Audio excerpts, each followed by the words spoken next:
चार तास चौकशी झाली. काय पहिली प्रतिक्रिया आपली? सत्य परेशान करता है, पराजित नहीं.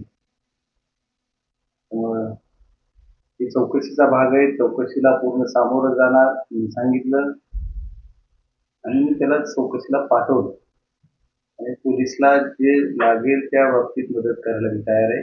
काल SIT पूर्ण दिवसभर रात्रभर माझ्या घरी होती. मी रात्री सकाळी पर्यंत SITची सर्व टीम माझ्या घरी होती. आता हे ठीक आहे. पण मला त्या गोष्टीतून एकच सांगायचंय की ही जी मला या चौकशीनं जावं लागतंय, माझ्या कुटुंबाला जावं लागतंय, चौकशीचा भाग आहे. आम्ही तिथून जातो, त्याच्यात काही विषय नाही. हा नियम आता जिल्ह्यात दुसऱ्या बी पुढाऱ्याच्या घरी लागू झाला तो वाईट वाटत आहे का? तर आता सुरुवात झाली. त्याच्यामुळं ते चुकीची प्रथा आहे. असं झालं तर रोज पुढाऱ्यावर एक कुणावर तरी केस होईल. तर ठीक आहे, चौकशीतून आणखी काय निष्पन्न होणार आहे, काय चौकशी करण्यात आली करू दे. चौकशी जे पुढे येईल त्याला आम्ही समोर जाऊ. आणखी चौकशीला कुठे वेळ येईल त्यावेळेस करू. आजच्या सध्या एवढ्या कमी वयामध्ये त्याला पोलीस स्टेशनला जाऊन 4 तास जॉब द्यावा लागला. इथे कुठेही ते पोलीस स्टेशन, पोलीस याचा विषय कुठे अर्थही माहीत नसेल, एवढ्या गोष्टीतून या एवढ्या कमी वयात ते करावं लागलं, त्या प्रक्रियेत जावं लागलं. तर वडील म्हणून मी कमी पडलो असं म्हणायला हरकत नाही. पण ठीक आहे, लोकप्रतिनिधी म्हणून माझी जबाबदारी होती वडिलांपेक्षा जास्त की लोकांना सत्य काय ते कळायला पाहिजे, म्हणून मी त्याला जाण्यास सांगितलं आणि ते 2 मिनिटात राजी झाला, तो गेलाय. आणि चौकशी समोर होते, काय चौकशी झालं मी त्याला काही विचारलंही नाही आणि तो माझा पारखी नाही. काय विचारलं असेल पोलिसनी, त्यांनी काय उत्तरं दिली असतील तर त्या दोघांचा एकमेकाचा जॉब आहे, त्याच्यात मी काही बोलणार नाही. चौकशीचा भाग जे असेल ते त्यांनी पूर्ण करावा.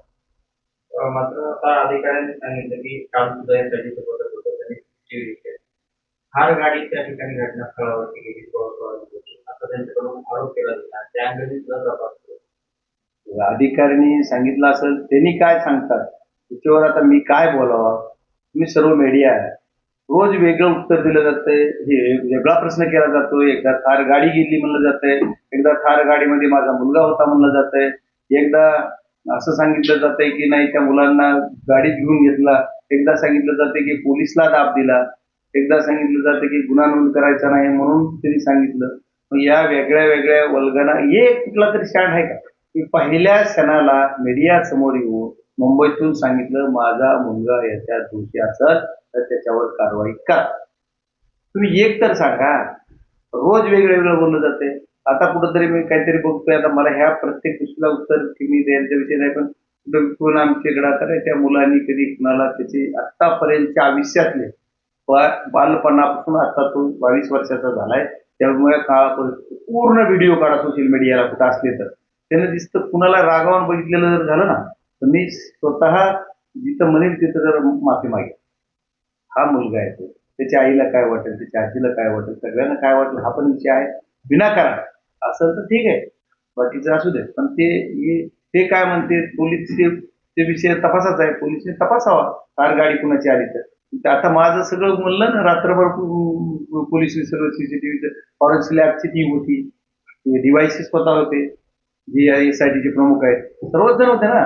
त्याच्यामुळे त्याच्यात काय मी माझ्या रूम मध्ये जाऊन झोपलो, तुम्हाला काय करायचं ते करा बिंदास्त. मी काही कुठे आडवाडी नाही, त्यांच्या दिसतात त्या जे रूमला त्यांच्या मी बघायचं नाही गेलो नाही, तरी कोण आहे मी डिवाइस त्याच्याच तर CCTV दिसेल. मी त्यांना बघितलं, बोललो पण नाही.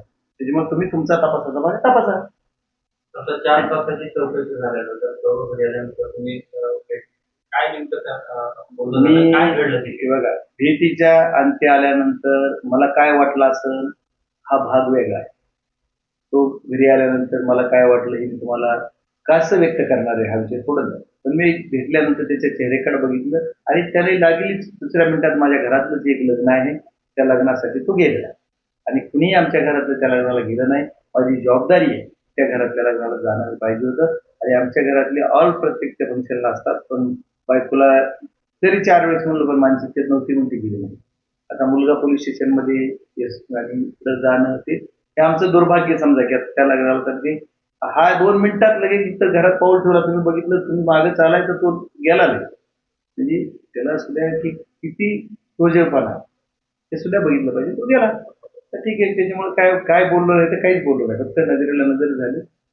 जीवन करायचं म्हणणार जीवन करीतच नाही, तो एकदा केला जीवन गेला. तुम्ही म्हटलं ते परेशान करतात असं करतात, म्हणजे आता जबाब नंबर आहे आणि निर्दोष आहे असं तुम्हाला आता म्हणायचं. नाही नाही, आता नाही, मी पहिल्या क्षणापासून म्हणतोय, आता कशामुळे म्हणू, मधीच कशाला काहीतरी लावू. मी पहिल्या क्षणापासून निर्दोष आहे. मी आता मधीच उगत काय, त्याला ज्याला स्टोरी रंगवायची ना त्याला म्हणावं लागेल काहीतरी वेगळं वेगळं. त्याच्यामध्ये विषय खूप वेगळे आहे. ते दिसतं एवढं सोपं प्रकरण नाही. या प्रकरणाच्या मुळाशी गेलं पाहिजे. त्या प्रकरणाचा मूळ काय आहे? त्यांनी काय म्हणतायत एकदा बघा, त्यांच्या बाईटमध्ये बघतोय मी कुठं काय काय वेगळं बोललं जातंय, वेगळं वेगळं बोलत.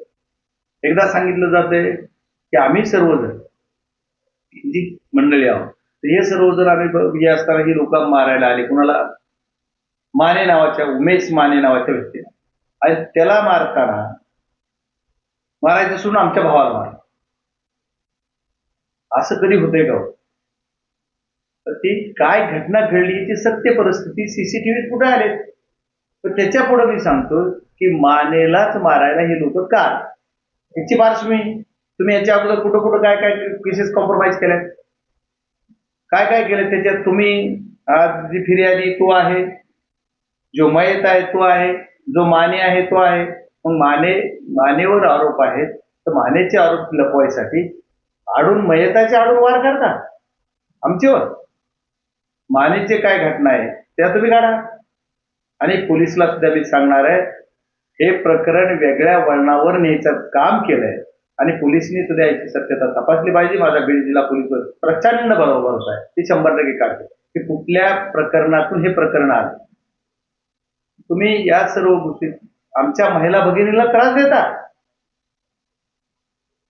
आणि तुम्ही म्हणता चुका ओलांडत नाही, हे गाव आमच्या पुढे जात नाही. हे चुकीचं नाही, नाही सहन करणार. बीड जिल्ह्याचा खासदार म्हणून तुम्ही जर अन्याय करत असाल तर सहन नाही करणार. तुम्हाला आमच्या माता भगिनीवर अन्याय करायचा कुणी दिलं?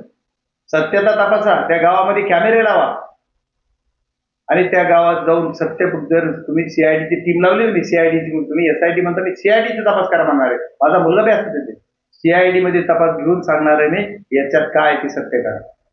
मी गृहमंत्री देशाचे, त्यांना तुम्ही जाऊन भेटणार आहे, या गावातल्या किती मुलीवर अन्याय झालाय, कुणाकुणावर काय काय झालं. आणि ही नाटक करून मिरर केस होत नाही. संतोष देशमुखची केस ही संतोष देशमुखची केस होती, तो विषय वेगळा होता. संतोष देशमुखच्या केसमध्ये पुढाऱ्यांनी किती फोन केले, रेकॉर्डवर आहे. मी आतापर्यंत सिंगल, आतापर्यंत एसपी सोडता एसपी साहेबांना तिने माहिती घेतली, त्याच्यानंतर सिंगल फोन तिथल्या पीआयला केला नाही, पोलीस स्टेशनला केला नाही, डीवायएसपीला केला नाही. माझ्या फोनहून, माझ्या पीएच्या फोनहून रेकॉर्ड काढा, माझ्या जवळच्या माणसाचा रेकॉर्ड काढा. माझं लोकेशन मुंबईत आहे, मी कंटिन्यू मुंबईत आहे. आज परवा दिवशी आलं तो पण झालं उघडा, आता चोरू नको. त्याच्यामुळे ही जी प्रकरण आहे त्याच्यामध्ये आमच्या महिलेवर अन्याय केलाय, अत्याचार केलाय, सलग 2 वर्ष तिच्यावर अन्याय केलाय, अशी माझी काही फिर्याद ताकद आली, कागद आला तुम्हाला देईल, फिर्याद झाली ना. तुम्ही सांगितलं काल मी त्यामध्ये तुमच्या कुटुंबातल्या कोणाकोणाची त्यांना पोलिसला माझ्या कुटुंबातले, माझ्या पीएचे, माझ्या कार्यकर्त्याचे काय कुणाचे काढायचे तपासाचा भाग आहे. आम्ही पूर्ण सहकार्य करू. आमचा एवढा किमती वेळ असताना सुद्धा आम्ही त्यांच्यासाठी देऊ, कारण हे तपासाचं आहे. पण सत्य समोर आलं पाहिजे. बघा, प्रश्न तिसरीकडे नाही, प्रश्न कुठला आहे की मुळाशी जा तुम्ही आणि हा अन्याय झालेला तुम्ही बाहेर जा.